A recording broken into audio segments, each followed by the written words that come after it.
Histograms in radiography. Why do radiographers need to know about histograms? What is a histogram? Well, a histogram is a graph that's used to show values of things. In radiography, we use histograms to measure densities on radiographic images. Then the computer compares the images to get a gold standard for what every exam should look like. So essentially, what we do is get multiples of each exam. They're averaged, and the average densities are used as the gold standard.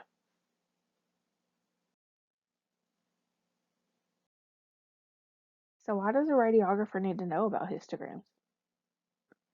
Histograms are used to get similar contrast and density on every like radiograph. So for instance, all chest x-rays will look similar.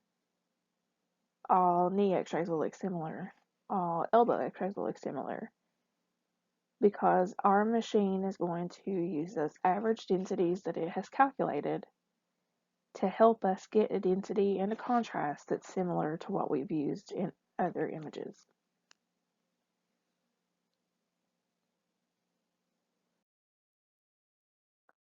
So let's back up a little bit. What do we already know about image production? We know that photons strike the image receptor. First, they travel through the patient and create a single density or just a black dot on the image receptor. All of those black dots together will give us an image. What happens next is histogram analysis. So next, the computer will collect the image data to use in several different ways. To make image quality a priority, the computer will analyze the data via a histogram to average the densities. So averaging the densities then tells the radiographer if the exam was similar to others of its type. If not, the radiographer can repeat the exam so the patient is less or more penetrated by the photons. So here is an x-ray that was taken of a soft tissue neck. Over in the far bottom corner on the right hand side of the picture, you can see that I've circled a group of numbers. In those is the KVP that we've used and the mass that we've used, but there's also two very important things when we talk about histograms in here. The EI number, which is also called the exposure index, is the number that has been figured from the average of all of the multiple soft tissue neck exams that we've done. So, for instance, a lot of equipment will use 50 exams to base their average exposure index number off of. So if we've averaged 50 soft tissue necks, the average exposure index on the soft tissue neck would be 219.64.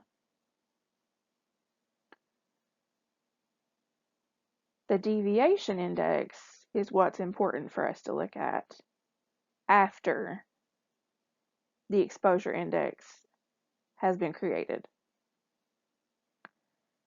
So the deviation index is going to be what's going to tell us if we need to repeat our exam.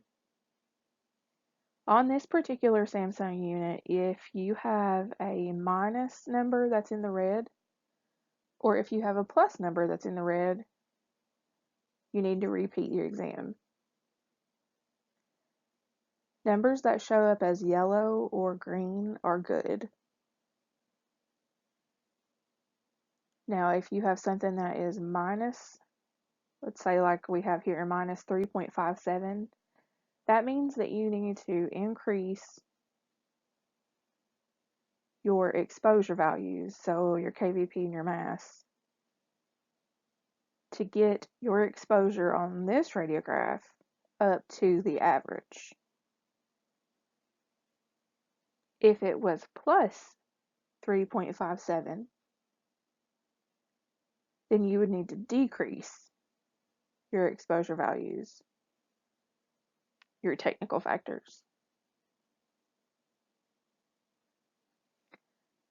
Different equipment will show these numbers in different fashions. A couple that I'm familiar with that are a little similar, for average radiation intensity, we'll have the EI number like we looked at here, exposure index, or the sensitivity number, which is called the S number. You can pretty much use the exposure index and the sensitivity number interchangeably. They're going to be figured differently, but at the end of the day, they're used similarly. The deviation index number, or the DI number, and the log range, which is also called the L number, measure the exposure that you just took.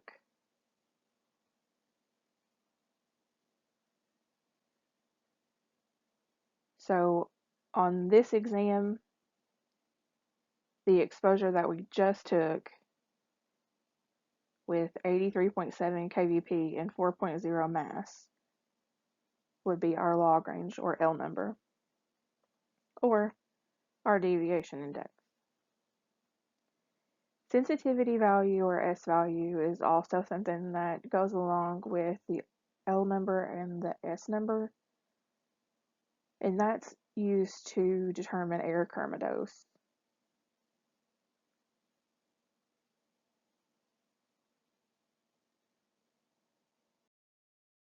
Okay, let's take a look at an actual histogram. So we have numbers from 1 to 5 on the far left-hand side, and then at the bottom we have a color scale, that's a grayscale really, that goes from darkest to lightest. So for instance, there were 2 instances using the density that's correlated with the darkest color in this particular radiograph. A histogram like this is made for multiple chest x-rays, sometimes 50, sometimes more, sometimes less. Then those are averaged. Once they're averaged, that's where you get your exposure indicator or your S number.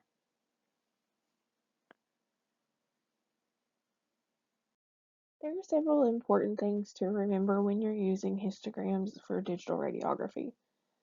You should always try to select the correct exam on your machine before you expose your patient. Exams can be adjusted for better quality in post-processing. However, an original unadjusted exam is better for the radiologist. The reason that you need to give them a original unedited version of your picture is because the radiologist is able to manipulate it how they need to be able to see everything that they need to see. If you crop it, if you increase the size, if you zoom in, whatever, that's going to limit what a radiologist can do to see something better in an image. Some radiologists are fine with it, but some would prefer that you didn't do that. I want you to also keep in mind that histogram analysis impacts every exam that you do. So if you always do your best the first time around, or if you always do your best to try to make your histograms match by using the exposure indicator number on your image, you'll have a better histogram analysis in the long term. Histograms can also be a source of artifacts in your image if they're not used right. So you need to try to always remember to select that correct exam before you expose your patient. So, for example, if you are doing a chest x-ray on a patient, don't select that you're doing a knee. Now, obviously, we know that that technique's not going to work, but if you do that, it's going to mess up your histogram.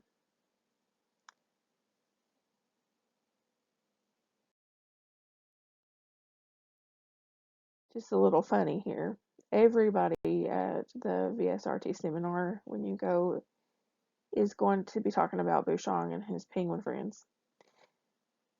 He has had these drawings in his book for years, so everybody that's going to be there will know about these.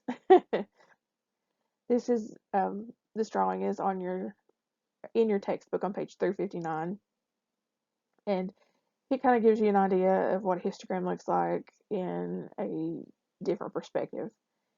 So in this image, Bouchon has used two different types of penguins to compare their height with a histogram. So the height is used for the number in centimeters. As you look at this image, you'll see that in the group of penguins that were plotted, there are certain heights that had more penguins in that category. Those are the peaks. The valleys are going to be the ones that did not have as many penguins of that height. And you can also see, in comparison, that the emperor penguins had more of the taller penguins than the little blue penguins. So let's compare that now to chest radiograph.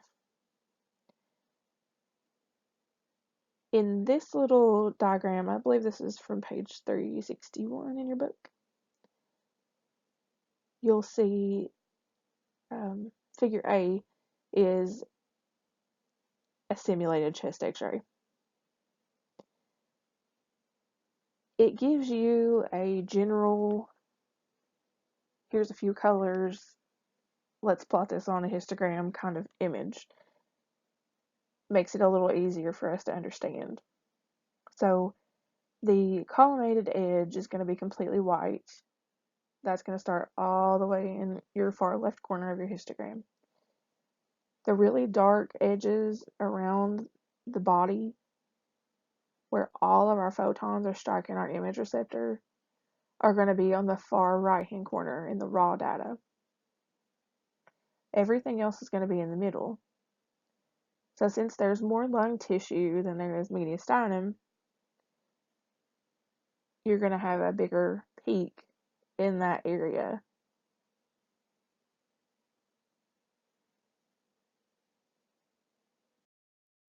Let's compare a few different kinds of histograms now for radiography. So we're going to look at cervical spine, abdomen, and knee in comparison. As you can tell, the cervical spine and the abdomen are not comparable at all.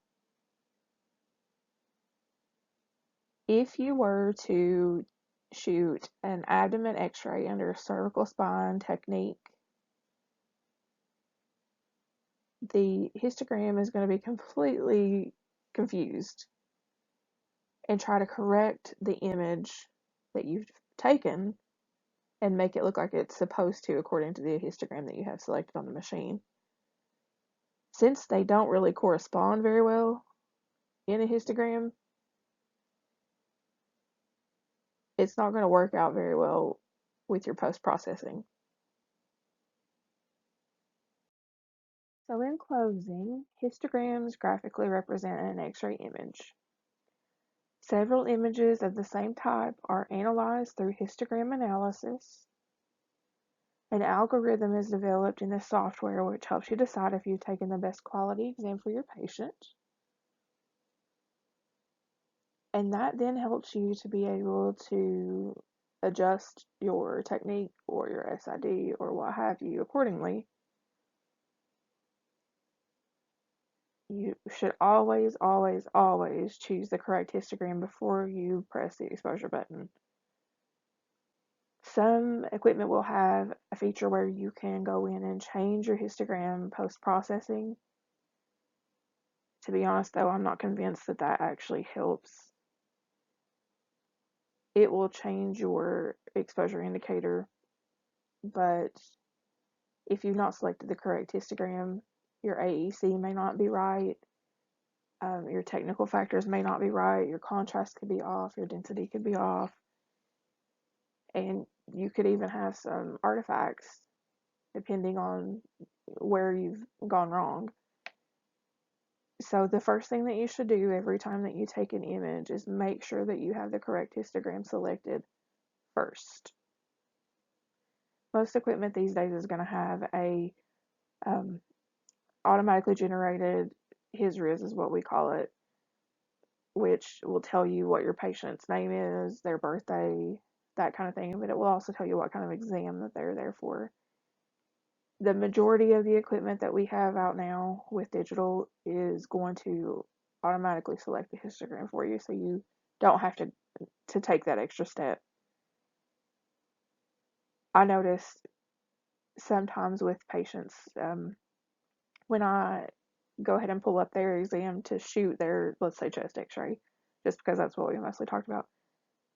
If I am choosing the chest x-ray, it will automatically come up as a PA chest x-ray. That can come into a problem occasionally when you have a wheelchair patient or a bed patient, something to that effect, where you're not able to do a PA chest. It's important, even though it's very similar x-ray, that you still select an AP chest, because even though it's similar, it's still not the same. I hope you've enjoyed the presentation. If you have any questions, please let me know. Have a good day.